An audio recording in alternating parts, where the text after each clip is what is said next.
So, hi Susie. These figures show doctors are handing out more antidepressant prescriptions to teenagers. As a GP yourself, what have you noticed? Well, I've certainly noticed that more teenagers and young adults are on antidepressants. There's definitely a rise. But antidepressant prescriptions and use are really just the tip of the iceberg in the mental health crisis in adolescents. So as a GP, we're not allowed to prescribe antidepressants. They're prescribed by psychiatrists for people under 18. So what I'm seeing is a huge rise in general mental health problems, not just prescriptions of antidepressants. They're at the most severe end of the spectrum. I'm seeing dramatically more adolescents with problems with anxiety, depression, self-harm, eating disorders and school refusal, just to name a few of the conditions that I see every day now. What's the reason for the rise in these conditions?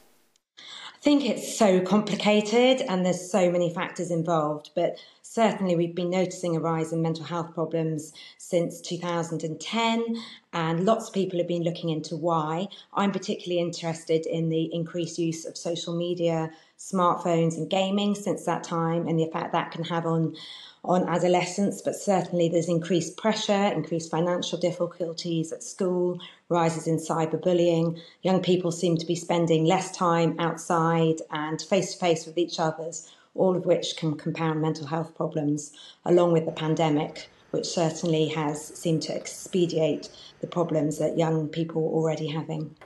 Yeah, tell me more about the impact the pandemic and lockdowns have had on mental health for young people.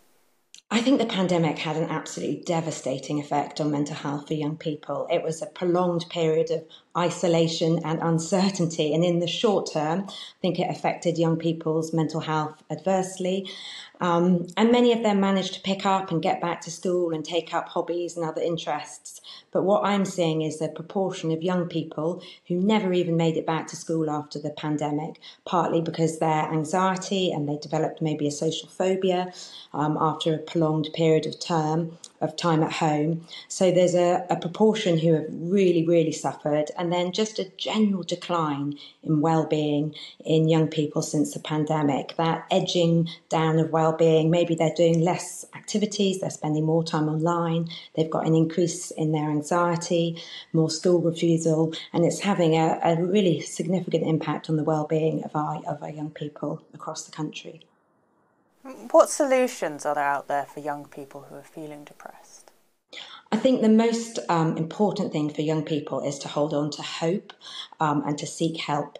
So many young people are suffering at home in silence and just don't know where to turn to. And the first thing I would say is just tell someone. If you're feeling low, if you're feeling anxious, if you're struggling, tell a trusted adult, and hopefully they can signpost you or take you to your GP or find some help at school for you.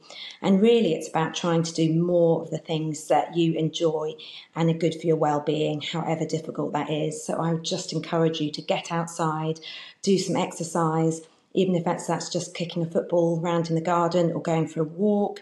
Try to really increase the amount of physical activity you do and your face-to-face connections. Rather than spending time on your own, maybe invite a friend over to watch a film. Simple things can make such a difference to well-being.